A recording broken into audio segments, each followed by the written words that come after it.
André Pérez, que vai falar sobre mediunidade com Jesus, princípios evangélicos como norte na teoria e prática mediúnica.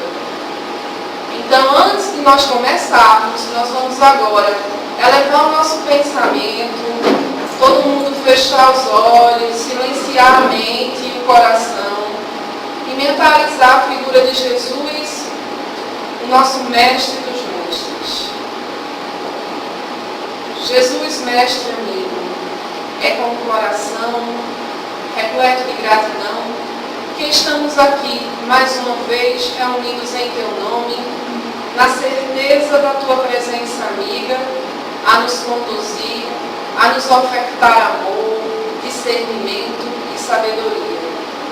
Abençoa cada um de nós, Senhor, mas abençoa sobretudo o nosso irmão que fará uso da palavra. Que ele possa tocar as nossas almas, esclarecer os nossos espíritos, que possamos cada vez mais amar e nos instruir. Que possamos cada vez mais colocar nos nossos corações, revestir as nossas almas do sentimento que vem de Ti.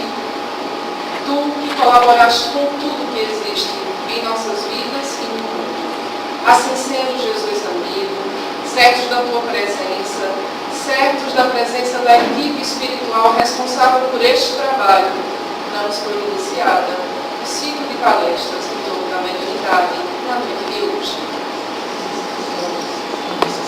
Melhor assim ou sem o microfone? Sem ou com? Bom. Vamos lá.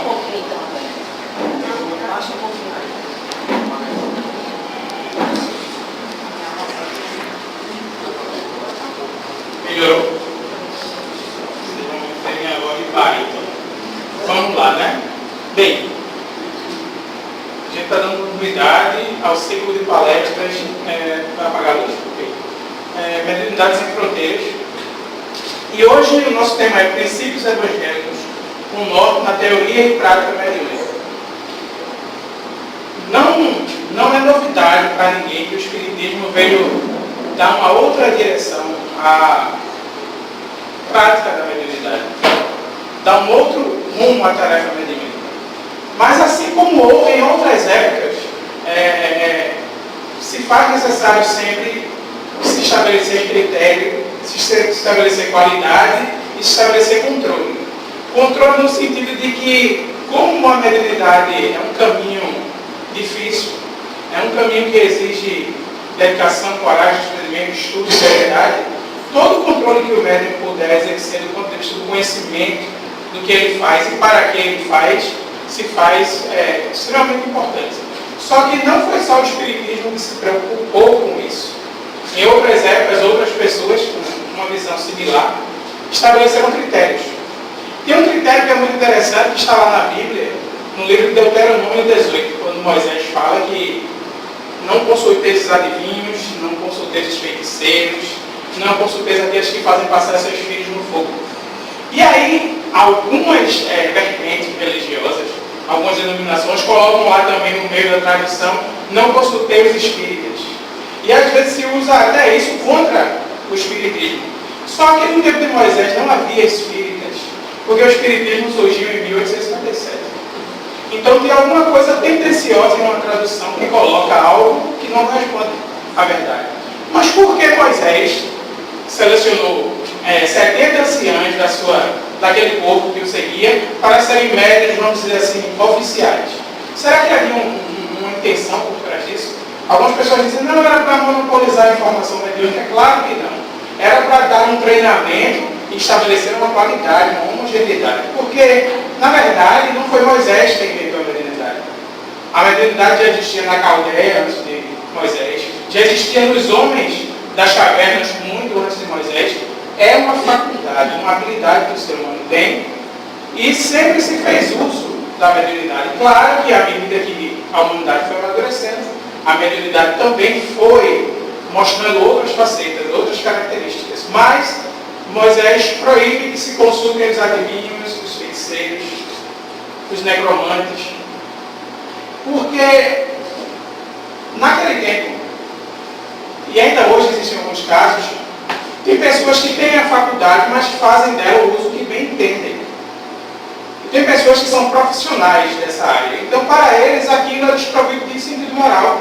Eles simplesmente fazem porque recebem para fazer. Então, no Egito, de onde Moisés saiu com o povo hebreu, isso era uma prática muito comum. Consultar os espíritos simplesmente por consultar. E Jeová, o espírito protetor do povo hebreu, que o povo hebreu acreditava ser o próprio Deus, havia estabelecido determinados critérios para que aquele povo pudesse se direcionar. Uma delas era um intercâmbio, uma dessas coisas, um desses critérios, era um intercâmbio mais equilibrado com o mundo espiritual ao seu redor. Ou seja, uma aliança, que eles diziam uma aliança com Deus. Para que essa filtragem fosse perfeita, era preciso que os médios que seriam os mensageiros, os intermediários desse tipo de comunicação, fossem pessoas dignas de confiança. Por isso ele separou 70 anciões e era através deles que vinham as comunicações. E é interessante que eles tinham um instrumento chamado Urim-Turim, que é muito parecido com o jogo de búzios da tradição africana. Havia uma tábua de ouro e havia imagens nessa tábua. Então eles jogavam pedras preciosas. Dependendo da maneira como as pedras caíssem, a posição, a distância, e dependendo da figura onde as pedras caíssem, eles faziam a interpretação. Tem uma outra passagem também muito interessante do profeta Joel. Ele diz o seguinte, que os teus jovens terão sonhos, os teus idosos profetizarão, toda a carne profetizará. Ele estava falando que a faculdade mediúnica é inerente à condição humana, independente de religião, independente de raça, independente de gênero, independente de condição social. Porque, por sermos espíritos encarnados, é normal que estabeleçamos contato com a nossa dimensão de origem. Afinal de contas, todos nós somos oriundos do mundo espiritual. Apesar de estarmos encarnados, nós não estamos totalmente à parte. Herculano Pires dizia que nós somos criaturas interexistenciais, porque estamos entre os dois planos de existência. A faculdade, a mediunidade é a capacidade de intermediar essas comunicações. Então, ela não é exclusiva da doutrina espírita, nem foi a doutrina espírita que a inventou. Claro que no movimento espírita se fala em mediunidade cristã. E aí isso tem uma conotação, não vamos dizer assim, uma conotação sectarista, não tem. O objetivo é estabelecer os princípios do Evangelho de Jesus na prática da mediunidade. Para que exista uma noção de ética na hora que resolvemos exercer a nossa tarefa mediúnica. A mediunidade não é uma profissão. Nós não podemos fazer uso dela como fazemos de outras habilidades que nós desenvolvemos na vida profissional. Nós não podemos fazer dela meio de vida. Então, vamos ver uma passagem lá do Evangelho que diz: restituir, Jesus diz aos seus discípulos, quando pede que eles saiam levando a boa nova: restituir a saúde aos doentes, ressuscitar os mortos, curar os leprosos, expulsar os demônios, dar gratuitamente o que gratuitamente haveis recebido. Aquela passagem ali, ó, ressuscitar os mortos, teve uma palestra que eu expliquei o que significa. Não quer dizer que vai pegar um defunto e fazer ele voltar a viver. Ressuscitar os mortos é entrar em intercâmbio com o mundo espiritual. Entrar em intercâmbio com aqueles que morreram, ou seja, que desencarnaram, que agora são espíritos. A palavra ressuscitar, que em hebraico seria mais ou menos assim: Wilbur Neshama. Significa quando aquele que já está sem corpo volta ao contato, à convivência, através do fenômeno mediúnico, na forma de espírito. Ok? Então, Jesus orienta: restituir a saúde aos doentes, ressuscitar os mortos, curar os leprosos, expulsar os demônios, ou seja, os espíritos sofredores. Dar gratuitamente o que gratuitamente é a vez recebido. André, mas a mediunidade não é uma faculdade do indivíduo? Perfeitamente. Mas o fato dela existir não dependeu do indivíduo. Não dependeu da habilidade que o indivíduo desenvolveu de se comunicar com os espíritos. Ele tem aquela sensibilidade. Como ele vai usar, vai depender de uma série de coisas, mas é um pressuposto, não existe mediunidade sem espíritos. então, em dado ponto da evolução humana, quando a gente estava adentrando nas primeiras etapas da fase umbinal, a nossa sensibilidade mediúnica já começou a se apresentar. Mas isso é o resultante das influências dos benfeitores espirituais superiores, que foram adequando a estrutura psíquica do homem primitivo ao contato natural com o mundo espiritual. Por quê? Porque somos espíritos. Mas essa faculdade não depende de nós. Não é como as outras habilidades que nós temos, que é o resultante da nossa vivência. A mediunidade é influenciada pela vivência do médium, claro. Se o indivíduo é médium há 10 encarnações, a habilidade mediúnica dele é diferente de alguém que está começando agora. Mas isso é o resultante das experiências, da vida, da necessidade evolutiva daquele indivíduo, e não só da habilidade de esforço dele. Então ele não pode, não deve usar isso como meio de vida. Ah, mas eu não recebo pagamento pelo que eu faço. Muitos dizem isso. Não recebem, mas às vezes aceitam presentes. Aceitam presentes, joias caras, favores. Às vezes fazem apenas pela admiração das pessoas. E a mediunidade não se presta a esse tipo de atividade, não se presta a esse tipo de coisa. Pelas consequências que nós vamos ver mais lá na frente, no decorrer da palestra.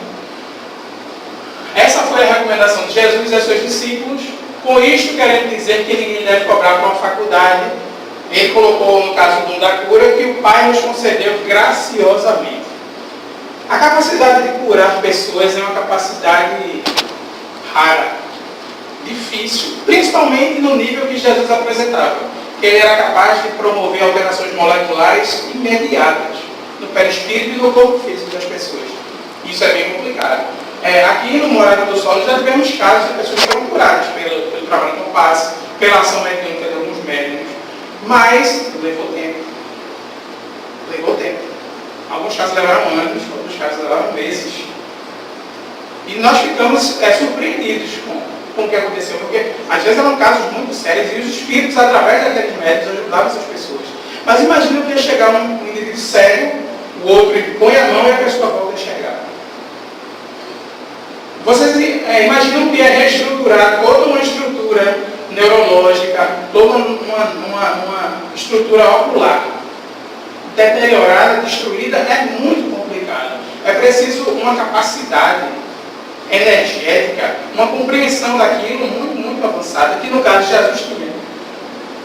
E aqueles seus discípulos, ele disse: o que eu faço, vocês também podem fazer. Por quê? Porque eles eram assistidos pelos bons espíritos. Não era apenas a capacidade deles, eles tinham capacidade energética, mas eles também tinham que ser secundados por outros que lhe viessem em socorro. Então, sem espíritos, não há mediunidade.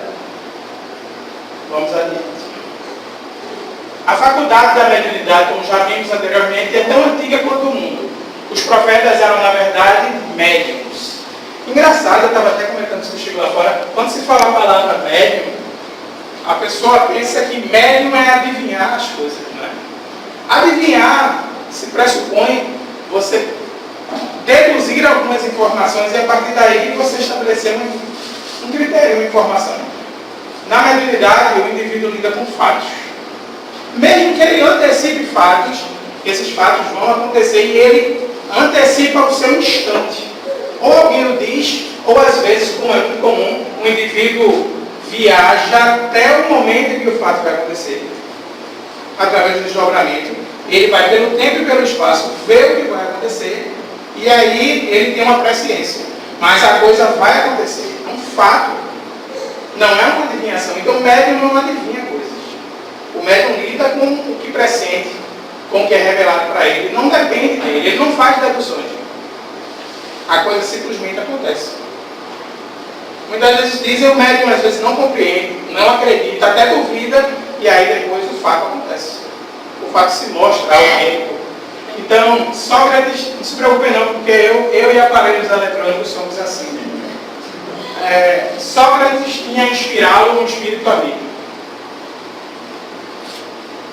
Todos os povos tiveram seus médiuns e as inspirações de Joana d'Arc não eram mais do que as vozes de espíritos benfazejos que a dirigiam. Inclusive, vozes essas que ajudaram a mudar o destino da história, porque a França não tinha reinado naquele tempo, no tempo de Joana d'Arc. Era subjugada pela Inglaterra. Graças à ação dela, o Dauphin, o rei francês, foi restituído ao seu posto. E a França, que tinha um papel importante no futuro da Europa, pôde seguir adiante. Então, em todos os pontos da história, vocês vão ver revelações mediúnicas mudando o curso da história, influenciando reis, presidentes, decisões importantes.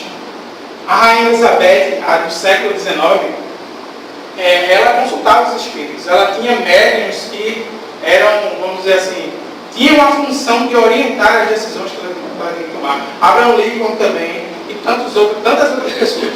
Só que essas coisas sempre ficavam nos bastidores. Mas sempre se soube da realidade espiritual. As pessoas de esclarecimento, naturalmente, tomam conhecimento da realidade espiritual e tentam tirar vantagem disso. Hitler, por exemplo, tentou.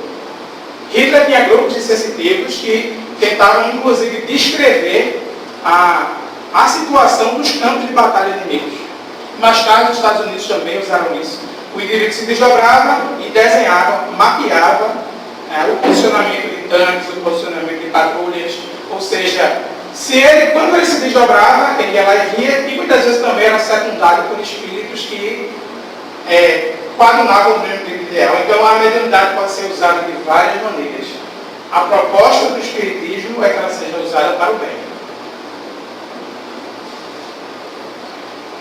Foi exatamente essa faculdade, a faculdade de curar os enfermos e de expulsar os demônios, ou os maus espíritos, que Deus lhe dera gratuitamente para alívio dos que sofrem como meio de propagação da fé. Razão porque Jesus recomendou não fizessem dessa faculdade objeto de comércio, nem de especulação, nem de meio de vida. Proposta é afirmada mais tarde por Allan Kardec, que recomenda aos médiuns dar à tarefa da mediunidade o seu tempo livre, o seu momento de lazer, sem pretender obter com isso recompensas de ordem material. O que Kardec queria dizer é que o trabalho mediúnico sério, ele é feito no silêncio e na intimidade da casa espírita. Ele tem que ser feito discretamente.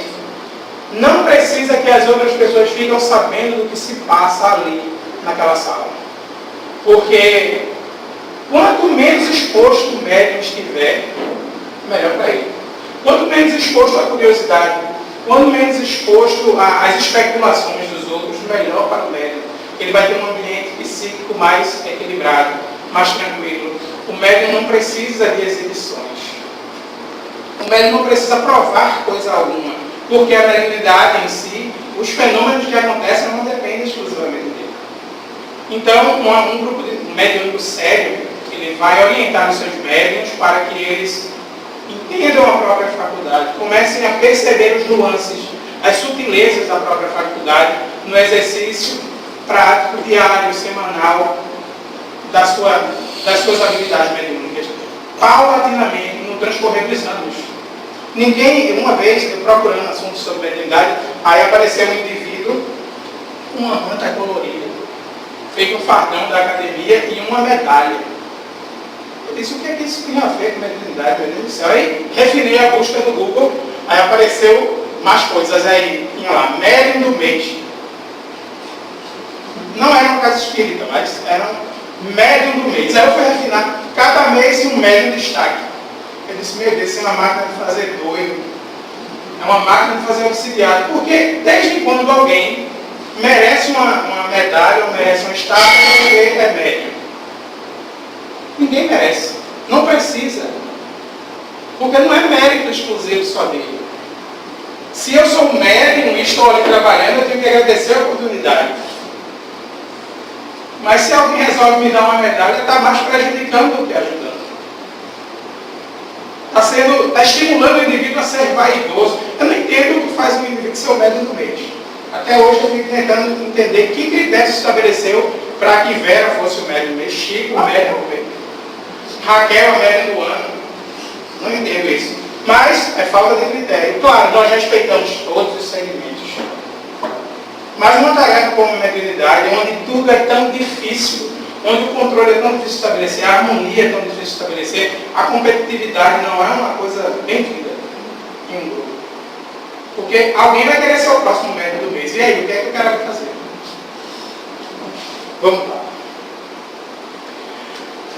Essa orientação continua mais atual do que nunca, porque a mediunidade evangelizada jamais poderá ser transformada em profissão ou fonte de renda. Vejam, temos duas imagens aqui.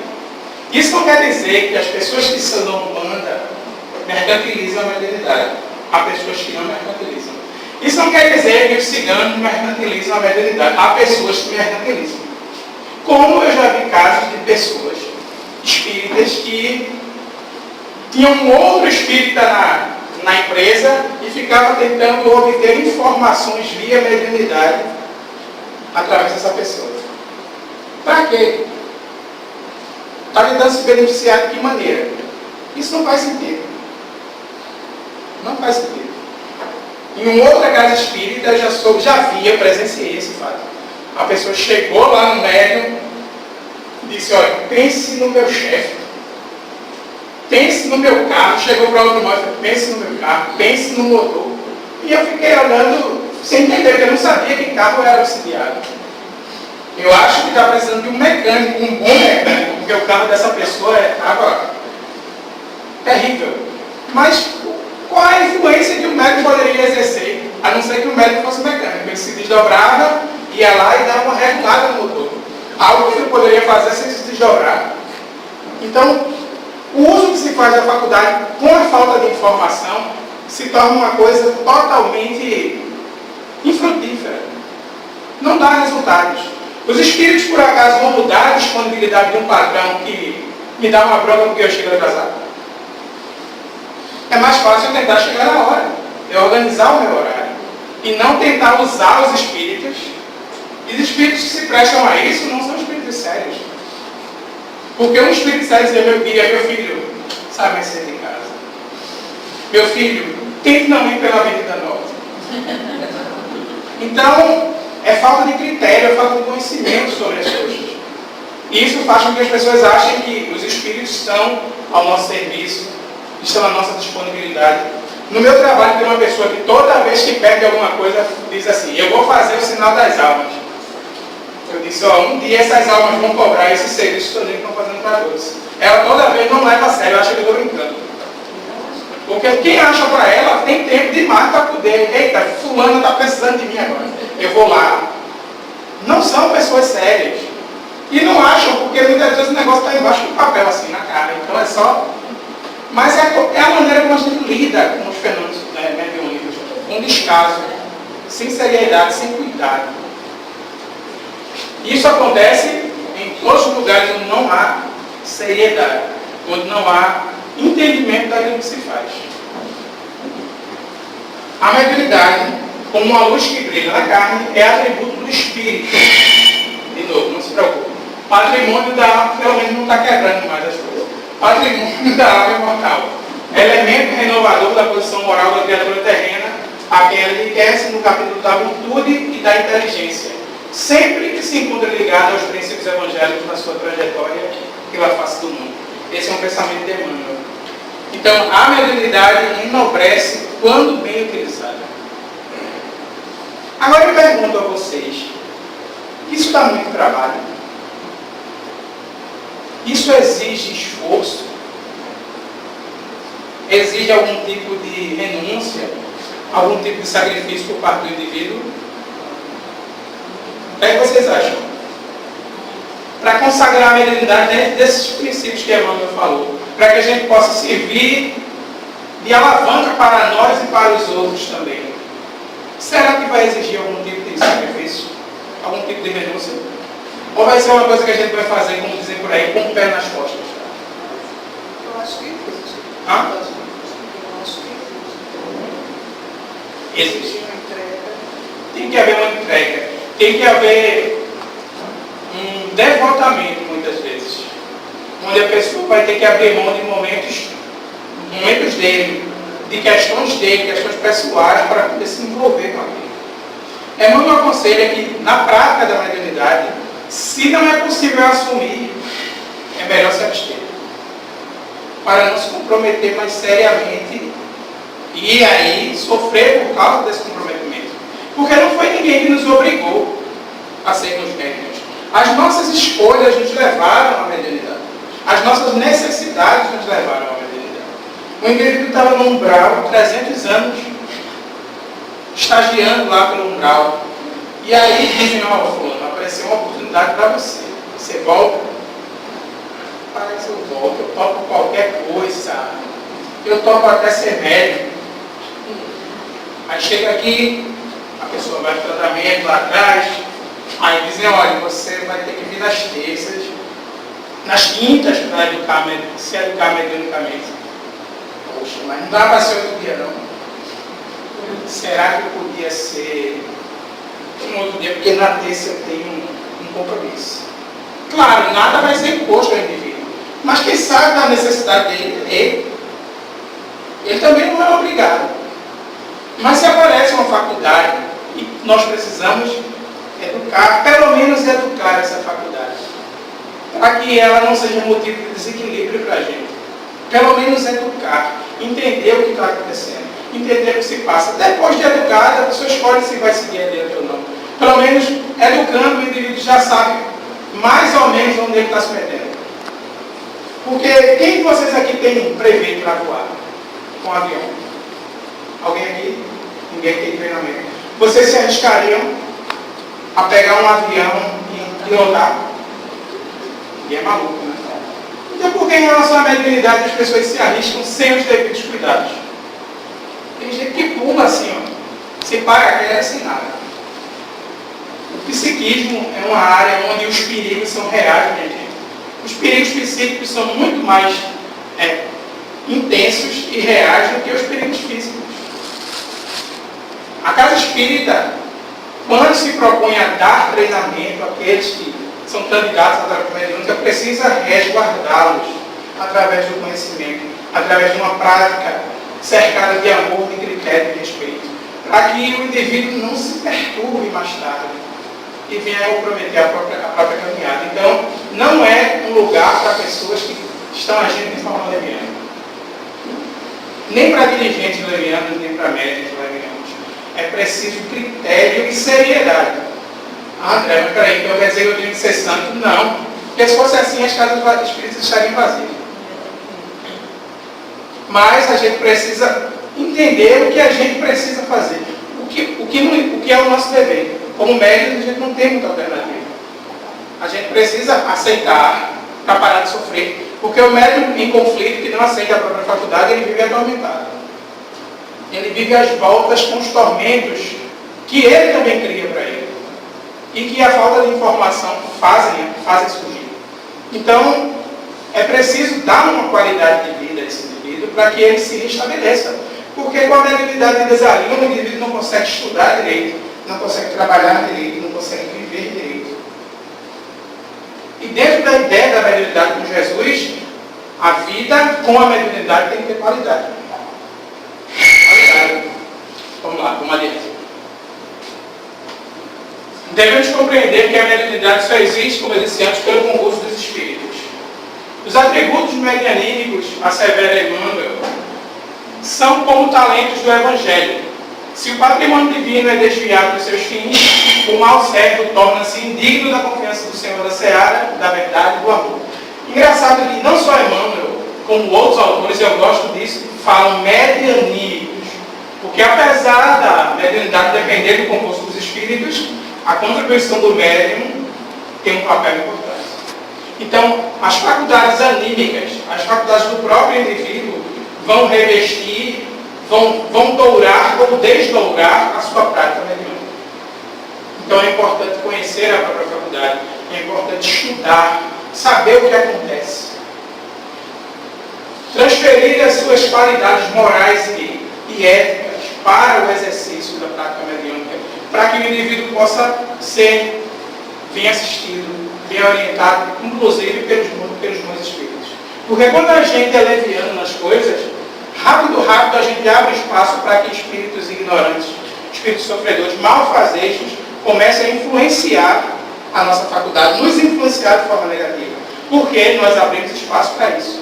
Então, muitas vezes, há médiuns que, quando vão ser orientados pelos dirigentes, eles ficam melindrados, ficam chateados, achando que a pessoa está duvidando da faculdade dele, mas isso não tem nada a ver. Toda habilidade em início é preciso ser posta à prova. É preciso averiguar, é preciso ver o que está acontecendo ali. E com isso o indivíduo não precisa ser exposto, mas um grupo sério vai observar o que acontece com cada médico. Vê que determinado médico tem maior dificuldade em uma área que em outra, que as dificuldades morais de um indivíduo são diferentes das dificuldades morais do outro, e acompanhar o indivíduo discretamente, se expor, mas mostrando a ele que ele não está sozinho. Isso faz toda a diferença. E aí só um dirigente experiente realmente consegue fazer isso. E a experiência é o resultado dos anos. Não tem jeito. Na sequência, acrescenta Emmanuel: multiplicados no bem, os talentos mediúnicos crescerão para Jesus, sob as bênçãos divinas. No entanto, todavia, se forem o insulto do egoísmo, do orgulho, da vaidade ou da exploração inferior, podem deixar o intermediário do invisível entre as sombras pesadas do estacionamento, nas mais dolorosas perspectivas de expiação, em vista do acréscimo de seus débitos irrefletidos. Ou seja, se nós não comunamos com as sombras, nós vamos sofrer. Nós vamos sofrer as influências malfazejas que nós convidamos para nós. Porque a nossa casa mental é um lugar sagrado. Sagrado, sagrado. Deus deve habitar aqui, e não as sombras. Se nós abrimos a nossa mente para aqueles que querem aviltar uma tarefa tão importante como a tarefa mediúnica, é nossa responsabilidade também permitir o acesso a eles.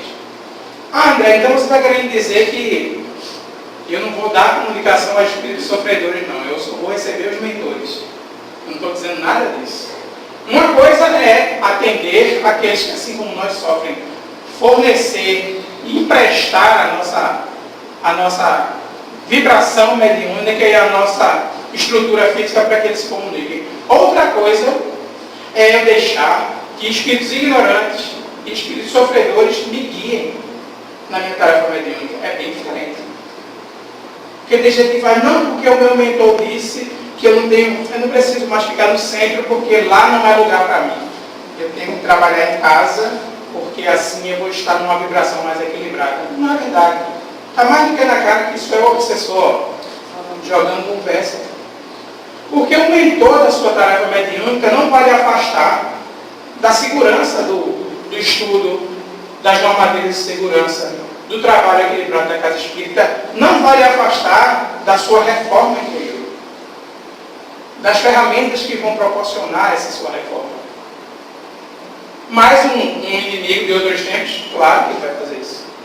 É claro que ele vai se passar pelo mentor, porque todo mundo quer saber quem é o seu mentor. As pessoas têm uma curiosidade imensa de saber quem é o meu mentor, quem é o meu mentor, quem é o meu mentor. A sintonia com o mentor espiritual, ela vai se estabelecendo à medida que a prática mediúnica vai se exercendo. Divaldo Franco tinha muita curiosidade de saber quem era o mentor dele, e um dia disseram para ele, olha, o seu mentor é Jesus. Aí ele disse, não tem graça, porque Jesus já é mentor de um bocado de gente. Eu quero saber quem é o meu mentor. Passaram-se anos. E aí um espírito, um dia, uma luz apareceu para ele e disse, olha, eu vou auxiliar você na sua tarefa mediúnica. Aí ele disse, como qualquer neófito, ele disse, sim, mas você tem um nome? Ela disse, meu nome é Joana. Eu disse, Joana só? Só Joana? Joana de quê? Por enquanto é só Joana. Só Joana, pronto. Depois de muitos anos ele soube quem era, o que precisava fazer, e ela advertiu.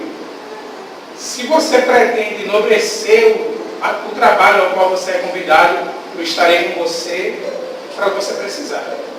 Mas se você resolver agir levianamente, ela mostrou uma flor linda, uma flor linda, belíssima. Materializou a flor na frente dele e disse, esse é o nosso trabalho. Se você honrá-lo, se você respeitá-lo, se você suportar as adversidades, o nosso trabalho será assim. De repente a flor começou a apodrecer e murchar na frente dele. Ela disse, E isso vai acontecer se você se deixar levar pela vaidade, pelo orgulho, se você abandonar a seriedade do trabalho que você resolveu abraçar. E aí, você está comigo ou não está? E aí, o que vocês acham que ele respondeu? Ele é besta. Mediunidade. Advertem os mentores espirituais, não basta por si só. Um dia desse eu vi uma pessoa conhecida comentando no Facebook, dizendo: eu tenho tais e tais e tais e tais e tais e tais e tais e tais mediunidades. Eu disse: menina, um universo isso. É um multiuso. Tem um negócio desse, é uma coisa fenomenal. Não importa quantas faculdades eu tenho, se eu não uso nenhuma delas para o bem dos outros, nem para o meu bem. Não importa se eu sou médium Wi-Fi, 3G, 4G. Não vai fazer diferença se eu não usar para o meu bem e o bem do próximo. Não é a quantidade de faculdades que define se o médium é melhor ou pior. Não é isso. Vamos adiante. É imprescindível saber que tipo de onda mental assimilamos para conhecer da qualidade do nosso trabalho e ajuizar da nossa direção. Ou seja, que onda mental a gente assimila? Nós vamos assimilar ondas semelhantes ou diferentes às nossas? O que é que vocês acham? Então, dependendo de que tipo de antena eu sou, determinado tipo de onda eu vou captar. Então, a nossa educação como indivíduos, em todos os sentidos, é importantíssima. O nível das nossas conversas, o nível dos nossos pensamentos, o nível das nossas atitudes, o nível até dos nossos gostos pessoais, interferem. Você quer o quê, né? Quer que a gente deixe de ser o que a gente é? Não. Mediunidade não é violação de coisa alguma. Tarefa mediúnica não é violação. Mas, se nos propomos ao trabalho, estaremos sempre tendo que nos reeducar. Vão haver épocas melhores, épocas mais difíceis, épocas em que a gente vai realmente estar vibrando mais baixo do que qualquer outra coisa. Mas, depois nós nos reequilibramos, seguimos adiante. Nós não podemos desistir, não podemos esmorecer. O médium moralizado, que encontra na vivência evangélica a conduta da vida, é uma pessoa de bem, que procura ser humilde, sincero, paciente, perseverante, bondoso, estudioso e trabalhador. Vejam, ele não está dizendo que a pessoa tem que ser. A pessoa precisa, procura, ou seja, se esforça por ser, para poder conseguir. Significa que a gente tem que lutar contra as nossas más inclinações, porque todo mundo aqui é orgulhoso, todo mundo é falso, todo mundo é impaciente, todo mundo é... Qual é o contrário de perseverante? Fusilânime. Todo mundo hesita, bondoso, eu só conheço Jesus, estudioso, até que tem isso aqui, mas ainda tem que melhorar. E trabalhador, meu Deus. Então, o indivíduo tem que se esforçar naquelas aptidões ali. Se esforçar. Não quer dizer que ele já tem que estar pronto. Ele vai chegar lá, mas ele vai ter que sofrer as dificuldades da caminhada. Carol chegou para mim e fez: olha, daquela forma bem carinhosa que as mulheres falam para os seus maridos, você tem que perder peso. Entendeu? Você tem que perder peso. E daquela forma bem carinhosa que os maridos falam, vocês esposas disse muito bem, meu bem. E aí eu vou caminhar. Estou caminhando no Parque da Macaxeira, você dá a primeira volta. Aí você fica pensando: o que é que eu estou fazendo aqui, rapaz? Estou aqui, suor descendo, com coisa para fazer. Porque está fazendo tantas outras, você inventa tantas outras coisas para fazer. Aí depois você começa a ficar cansado, porque você já está dando a terceira volta, e aí você olha assim, quer sentar, mas aí depois você lembra do carinho que a sua mulher falou com você. Você tem que caminhar.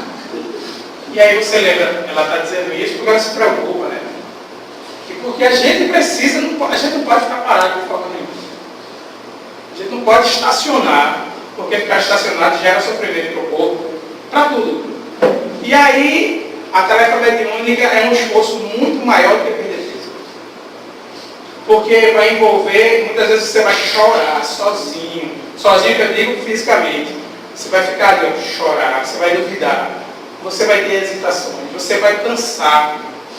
Porque na tarefa mediúnica a gente vai lidar com os outros dramas. Dramas muito piores do que o nosso. E a gente vai se compadecer daquilo, a gente vai ficar sentido. Recentemente, teve um dia que eu saí daqui arrasado, porque uma pessoa estava sendo tratada pela casa espírita, que a gente jurava que estava em franca recuperação, teve um surto e estava internado no hospital psiquiátrico. Quando o obsessor dessa pessoa falou isso, o sol para mim naquele dia desapareceu. Ou seja, vale aquela coisa, meu Deus, tanto esforço, tanta gente lutando por essa criatura e acontece uma coisa dessa. Isso faz parte da caminhada. Todos nós temos as nossas lutas, todos nós temos as nossas dificuldades. O fato de ele ter parado no hospital psiquiátrico não significa que ele está desamparado pelos meus espíritos. Mas eu só cheguei a essa constatação depois de uma reflexão. No momento, o ânimo foi embora. E o obsessor viu isso e deu aquela gargalhada. Ou seja, a gente não pode desistir nunca. Porque aquele indivíduo que está ali do outro lado fazendo mal, que está se vangloriando, mais tarde ele vai se arrepender do que ele está fazendo. E ele vai passar para o lado daqueles que querem ajudar também. Nós vemos isso acontecer centenas de vezes. Espíritos que vêm ameaçar e que diante da presença de espíritos superiores é tocado. Ele só precisa ser tocado no seu sentimento. E aí a coisa começa a paulatinamente mudar. Não é uma mudança radical nem mágica, mas é uma coisa progressiva. Então, todos nós fomos feitos para isso, para progredir, para avançar, para ir para a luz. Aí depois disso, ficou mais fácil caminhar. Porque você para e fica pensando, mas se eu não fizer, ninguém vai poder fazer por mim. Se exercitar mediunicamente, se educar mediunicamente é uma coisa que depende exclusivamente do indivíduo. Claro, existem os parceiros, os bons espíritos que vão ajudar, mas o esforço, as calorias, quem vai ter que entender é você. Vamos adiante. Tem tempo ainda?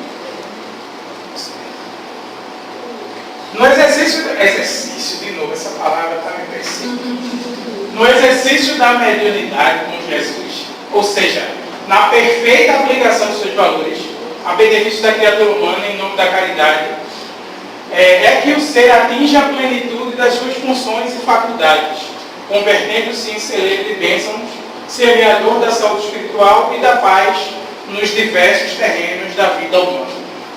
Quem trabalha na consulta mediúnica aqui na casa espírita sabe o que aquele texto ali está falando muito bem, porque as pessoas chegam aqui e em tantas outras casas espíritas alquebradas, destruídas, as pessoas chegam destruídas, alquebradas. As pessoas entram aqui sem brilho no olho, sabe? E chegam lá atrás e contam as suas histórias. E muitas vezes choram diante das pessoas que estão ali no trabalho. Os espíritos pedem que a gente escute, que a gente tenha paciência, que a gente olhe aquela criatura com os olhos do amor e tente ajudá-la a se reerguer. Depois de um tempo, quando nós encontramos de novo as pessoas que estão seguindo o tratamento de recuperação, elas estão com outro olhar, com outra postura dentro da vida. Sorriso de felicidade no rosto. A sua estrutura mental é outra, ou seja, eles conseguem redirecionar as suas vidas. Aos poucos superando as dificuldades, todo mundo tem dificuldades na vida, mas eles não estão mais abatidos, eles não estão mais prostrados como quando chegaram aqui. Então isso é muito importante. É muito importante entender que é bom ser útil nesse tipo de coisa. É bom, inclusive, para quem se propõe a ajudar. Porque fazer outras pessoas a encontrar, Arthur está dizendo que é a opinião dele, tem essa opinião assim. Fazer outras pessoas ajudarem a encontrar o seu caminho, ajuda a gente a olhar para o caminho da gente e decidir que rumo nós queremos tomar. Porque também não adianta ajudar os outros a resolver seus problemas e não resolver os próprios problemas. Não faz sentido, né? Casa de ferreiro, espeto de pau. Se está acontecendo isso, tem alguma coisa que a gente está esquecendo. A gente está esquecendo algum ponto da lição como indivíduos. Porque não pensem que uma coisa é a nossa vida como pessoa e outra coisa é a nossa vida como médium. As coisas estão interligadas. E em alguns casos a coisa se confunde. Tem casos de indivíduos que vivem em mediunato. O indivíduo tem uma missão mediúnica e ele é médium às 24 horas do dia, praticamente. Acontece com algumas pessoas. Então a vida dessas pessoas é cercada de sacrifício, cercada de renúncia. Muitas vezes a vida pessoal do indivíduo se complica porque em alguns pontos é difícil estabelecer o equilíbrio. Com o tempo, com a maturidade, o indivíduo consegue, mas em alguns pontos é difícil estabelecer comunhão conjugal, a vida pessoal. A pessoa se dedica tanto, quer tanto ajudar, que durante um tempo perde um pouco o equilíbrio, mas o ideal é encontrar o ponto de equilíbrio. E aí é preciso bom senso, é preciso compreender que também a gente não vai fazer tudo no lugar dos outros, não vai fazer tudo pelo mundo todo, mas todo aquele que cruzar o nosso caminho e pedir a nossa ajuda, nós não devemos recusar.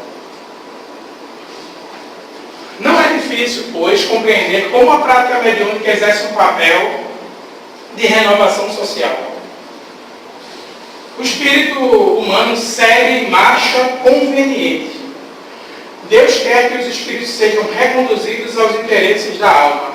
Interessante que essa foto de Chico Xavier lembra um fato que acontecia muito na década de 70, 80.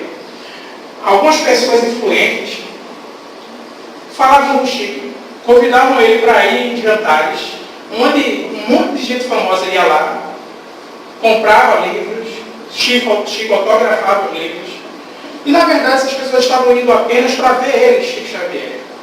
Mas, dessa forma, ele e essas pessoas que tiveram essas ideias ajudaram milhares de instituições, porque os dinheiros desses livros eram investidos para a ajuda daqueles que sofriam.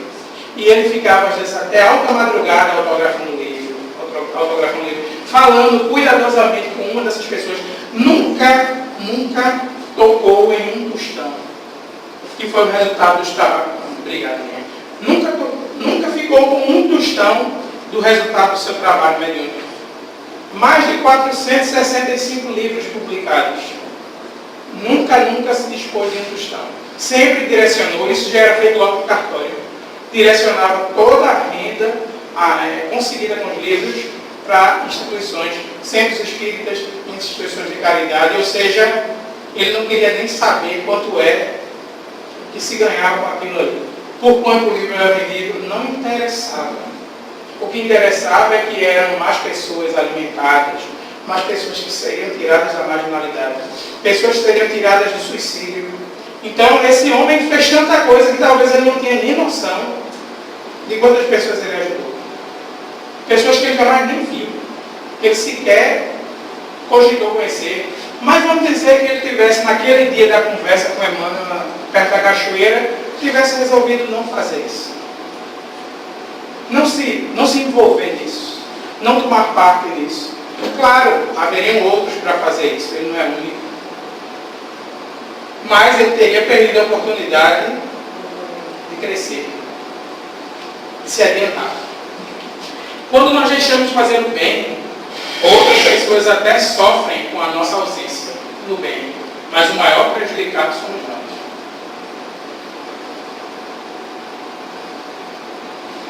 Ups, foi demais. Todo progresso vem, contudo, na sua hora. Soa a hora da elevação moral para a humanidade. Cada vez mais a humanidade, a mediunidade se faz presente. Você não vai conhecer, você talvez não conheça ninguém que não tenha lidado com algum tipo de fenômeno mediúnico. Sonhando, ouvindo coisas, vendo coisas, sentindo coisas. É uma faculdade que está crescendo cada vez mais entre a humanidade. Cada vez haverão mais pessoas nesse intercâmbio, porque é preciso que esse intercâmbio se estreite. É o resultante dessa evolução, dessa transição pela qual nós estamos passando. Num mundo mais feliz que o nosso, um mundo de regeneração, que nós estamos às portas. Essas questões sobre a mediunidade vão ser muito mais comuns e frequentes do que são hoje. Já existem universidades fora daqui, e aqui algumas poucas, que estudam o fenômeno mediúnico. Algumas já estudam lá fora há mais de 50 anos. Não é novidade para essas pessoas o fato de que depois da morte a nossa essência continua existindo, a nossa individualidade continua seguindo no rumo do seu crescimento, da sua evolução. Então, nós precisamos nos atualizar em relação aos conhecimentos sobre a vida, sobre nós mesmos, já que hoje a gente é tão moderno, né? Nós somos altamente conectados. Tem gente aqui no centro que só vive no zap, para cima e para baixo. Eu não vou nem dizer quem é, porque ela não está aqui hoje, não, a pessoa. Então, estamos tão conectados, o mundo se tornou tão pequeno, mas a nossa vida espiritual, para muitos de nós, ainda é algo desconhecido. A mediunidade ainda é pouco entendida, pouco compreendida em muitos meios. Tem gente que acha que é uma doença, que é uma maldição, que é uma condição lamentável, e não é nada disso.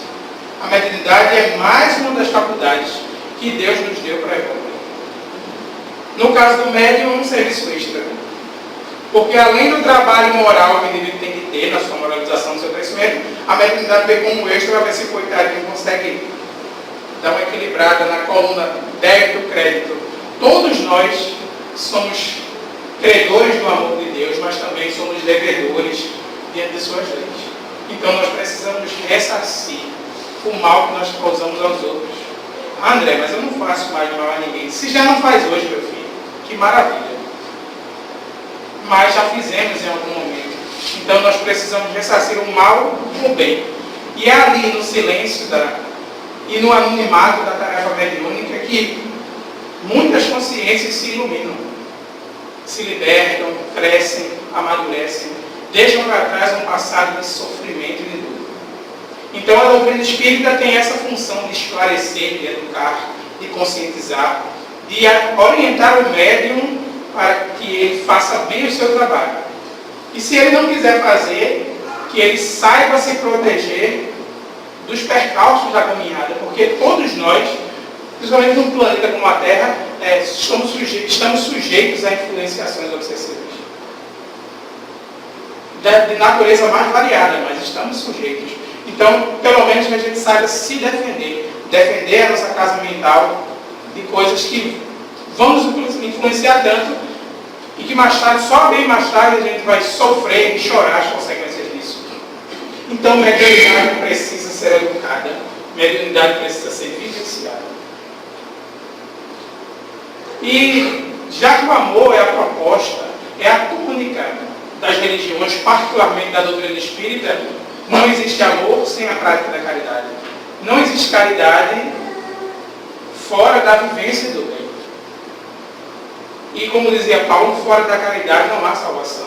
Nós temos que dar de graça o que foi nos dado de graça. Para que a gente consiga, mais tarde, amanhã, depois, olhar para trás e ver que, pelo menos, aquela pequena parte daquele compromisso, nós já conseguimos resolver. Então vamos adiante. Para que a gente não fique girando em círculos, como muitas vezes nós fazemos. Vamos para o plano espiritual, voltamos de lá, reencarnados, e progredimos pouco na encarnação, por falta de discernimento, por falta de tomar informação e se esclarecer sobre a nossa realidade. Ninguém hoje tem mais desculpa para isso. Não é possível hoje alegar, eu não sabia da imortalidade da alma, eu não tinha consciência disso. O médium, então, não pode nem usar isso como desculpa, porque mesmo que ele não acredite, que ele não queira, que ele não queira saber, a mediunidade vai lembrar para ele. Da forma mais barulhenta possível, às vezes. Da forma mais constrangedora possível, às vezes, de que a realidade espiritual está ali. E o que ele vai fazer com essa realidade que se apresenta diante dele? Vai fugir dela ou vai procurar compreendê-la? O médium espírita não tem a desculpa de não compreender a realidade espiritual. Na verdade, o médium nenhum tem essa desculpa, porque ele presencia em loco o que acontece. Enquanto na cabeça dos outros é uma crença, daqueles que não são médiums, na cabeça do médium é uma realidade. Então, ele não abraça o compromisso só se ele não quiser.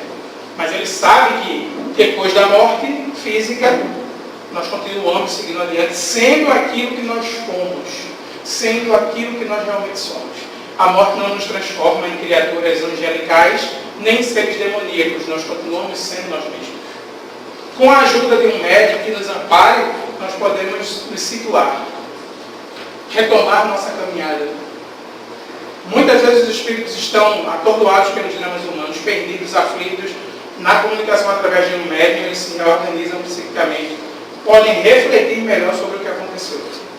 Então, que o Espiritismo continue sempre seguindo adiante, de forma corajosa, como vem seguindo, de forma séria, de forma ética, como vem agindo, e que as informações se multipliquem, que os estudiosos se multipliquem, que os praticantes da mediunidade com Jesus, ou seja, da mediunidade com respeito, com amor e ética, porque se existe ética, existe amor, existe respeito, que essa tarefa possa crescer sempre, que a nossa compreensão de nós mesmos e de Deus também se torne maior, porque nós somos colocados nesse universo para que a lei de Deus se cumpra.